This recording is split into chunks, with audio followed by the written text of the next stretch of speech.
le télétravail. Alors, si tu y as le droit et que c'est la première fois, que tu sais pas trop comment t'y prendre et tout ça, cette vidéo devrait t'intéresser. Dans mon entourage, depuis quelques jours, j'entends pas mal dire « Oh mon Dieu, le télétravail, j'y arriverai jamais, la tentation de YouTube est trop forte, YouTube, tous les trucs là, les jeux vidéo, machin, tout ça. » Et en fait, ok, oui, le télétravail c'est quelque chose qui demande beaucoup de rigueur, mais avec un petit peu d'organisation et de pédi-postériothérapie, la thérapie du coup de pied dans le derrière, on peut s'organiser et y arriver assez facilement. C'est pourquoi je vais te proposer 2 petites choses pour t'aider et te guider dans ta recherche du télétravail productif. Première chose, quand on va au travail, quand on va au bureau, habituellement, on commence par se lever, on a sa petite routine du matin, le petit-déj, la douche, la brosse à dents, pas forcément dans cet ordre-là, et au bout d'un moment, on passe la porte, et là, ça y est. Là, c'est le signal, je quitte ma maison pour aller au travail. C'est pas je quitte ma maison pour aller faire des trucs, je vais au travail. Sauf que là, au télétravail, il n'y a plus besoin de passer la porte. Et même, il vaut mieux pas passer la porte. Et surtout, derrière, les collègues, on les voit pas, ils nous voient pas. Donc il n'y a pas besoin forcément de bien s'habiller, il n'y a pas forcément besoin de se maquiller, etc., etc. Donc tous les petits trucs de notre routine du matin, au final, ça saute un par un. Et puis on se retrouve à 9h30 du mat, comme ça, on plaide, avec le chocolat chaud. Et puis, pourquoi pas? Parce que c'est une bonne journée de travail à la maison. Sauf que non, première erreur. Oui, en effet, toutes ces petites choses qu'on fait le matin avant de passer la porte, en fait, ça contribue à nous préparer mentalement au fait qu'on va travailler. Parce que ça fait potentiellement des années qu'on fait quasiment la même chose, dans l'optique derrière de sortir pour aller au taf. Donc ça fait déjà partie du passage de chez moi au travail. Et ça du coup c'est super important d'en garder le plus possible. Alors je suis d'accord, chaque situation est unique. Tu peux avoir des enfants, des personnes âgées à charge, des animaux qui vont venir sur le clavier, qui vont... Ok, ça j'admets. De toute façon ta routine elle va être chamboulée d'une façon ou d'une autre. Essaie d'en garder le plus possible. Deuxième chose. Ok, très bien, je garde ma routine. Nickel. Sauf que je passe plus le pas de la porte. Je vais où pour travailler, bordel? Où est-ce que je me mets? Quand on a le bureau, ok, c'est simple. Quand on a le bureau, on a cette barrière géographique, on a le lieu du chez-soi où on fait de la détente, du sport, machin, tout ça, et on a le lieu du travail où ça ne sert qu'à faire du business. Et comme on n'a plus ça, il va falloir répliquer un lieu qu'on va pouvoir décréter comme étant du travail chez soi. Ça, c'est facile à dire. Mais du coup, il y a quand même une question à laquelle on peut répondre pour aider la chose. Et cette question, c'est quand je suis chez moi et en dehors du travail, où est-ce que je suis le moins? C'est quel endroit dans mon chez-moi où je suis le moins à faire des trucs? Alors on pourrait éventuellement penser à la chambre à coucher. Éventuellement, si on ne fait qu'y dormir et qu'on a potentiellement la place d'y installer un bureau, pourquoi pas? On pourrait avoir le salon.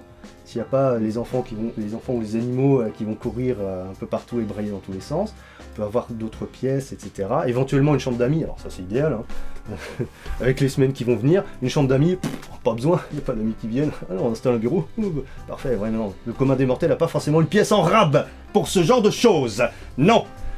Donc là je vais me prendre un petit peu en exemple.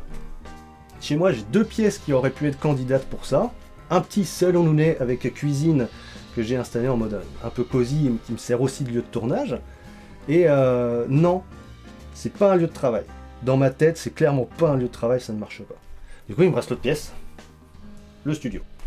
Alors je pourrais me dire, c'est pas mal ça, c'est pas mal, il y a 2 écrans, il y a de l'espace pour travailler, ça a l'air pas mal. Ouais, sauf que non, parce que ce PC-là, il me sert à jouer, à regarder, faire des vidéos, de la musique, tout ça. Il m'a jamais servi à travailler en mode je suis corporate, je vais travailler. Non, ce PC-là, il me sert à faire mes trucs perso. Ok, des fois je taffe dessus, mais c'est du taf perso qui n'a rien à voir avec mon employeur. Et donc en fait, je me suis posé la question, mais merde, où est-ce que je suis le moins en fait? Parce que l'endroit où tu es le moins dans ta maison, c'est un endroit qui est neutre dans ta tête. C'est un endroit que tu n'as pas à marquer dans ta tête comme étant quelque chose où tu fais déjà des choses. c'est un lieu où ça sera moins compliqué de te dire je fais table rase et maintenant c'est mon lieu de travail. Et ben pour moi, c'est là où vous êtes. Là, la caméra. Parce que en fait, quand j'ai emménagé il y a 1 an, je me suis monté un petit bureau d'électronique, je m'étais dit ça va être trop bien pour les vidéos, tout ça, je vais faire de la soudure, science, ouais. Et bah, il n'y a qu'à voir le nombre de vidéos qui sont sorties en 1 an sur cette chaîne pour constater que bah, ce bureau, il a dû servir 4 fois, quoi, hein, tout au plus, en 1 an. C'est-à-dire que dans ma tête, ce bureau-là, il était marqué comme étant rien en fait, il n'était pas marqué. Alors c'est le bureau d'électronique, ouais, mais il sert pas. Il sert pas. Et bah du coup, je vais vous montrer, hein, tant qu'à faire. Alors, petit moniteur, voilà, blabla. Et ben voilà, ça c'est le PC du taf. Et bon, vous pouvez constater qu'il y a encore un petit peu de matériel d'électronique, tout ça. Donc, le petit pépère là, le petit pépère chmou qui se pose en donneur de leçons et qui dit faut bien séparer les lieux géographiques et qui est même pas foutu capable de débarrasser sa table. J'ai pas dit que j'étais parfait. Mais au moins, quand je suis le matin, mon petit-déj, je le prends là, je suis tourné dans cette direction-là, je sais que c'est du perso, et je suis pas en train de voir le PC du taf. Il est derrière moi, c'est derrière. Quand vient l'heure où je démarre ma journée de travail normale, bah tu sais quoi, je me retourne, je fais mon 1m50, je pose ma chaise là, et derrière moi, là où je vois pas, il y a le PC, il y a les instruments et tout ça, et c'est un endroit auquel je ne suis pas habitué à être, une direction à laquelle je ne suis pas habitué à regarder, et donc c'est plus facile pour moi de dire, ça, c'est mon bureau, c'est là où je taffe. Donc voilà, j'espère que chez toi, il y a la place et la possibilité d'avoir un truc un peu équivalent, parce que cette barrière géographique qui n'existe plus, il faut qu'elle devienne mentale. Et si tu peux avoir ne serait-ce qu'un tout petit peu de barrière géographique, même 1m50 dans une pièce que tu connais par cœur, ça aide. Ça aide. Et il faut t'en servir de ça, il faut le chercher, il faut le trouver. C'est pas évident, mais ça vaut le coup. Bon voilà, j'espère que ça aidera certaines personnes parmi les 5 ou 10 qui verront cette vidéo. Et voilà, si vous avez des idées, je suis preneur, des remarques, des questions, des insultes, hein, évidemment, des câlins aussi, c'est trop bien les câlins, c'est trop bien les câlins. Et voilà, il y a l'espace en bas qui est fait pour. Lâchez vos claviers, faites-vous plaisir, on est sur internet.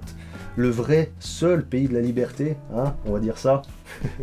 Ah, et puis surtout, voilà, quand on tousse, hein, c'est dans le coude. Ah, les commentaires de haine. Et puis, bah, mot dièse, lavez-vous les fesses, hein. Bruce Benamran, je suis ventilateur, tout ça.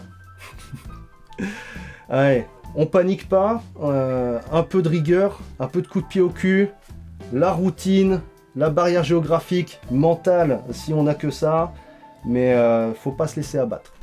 Faut pas se laisser abattre. Allez, à la revoyance.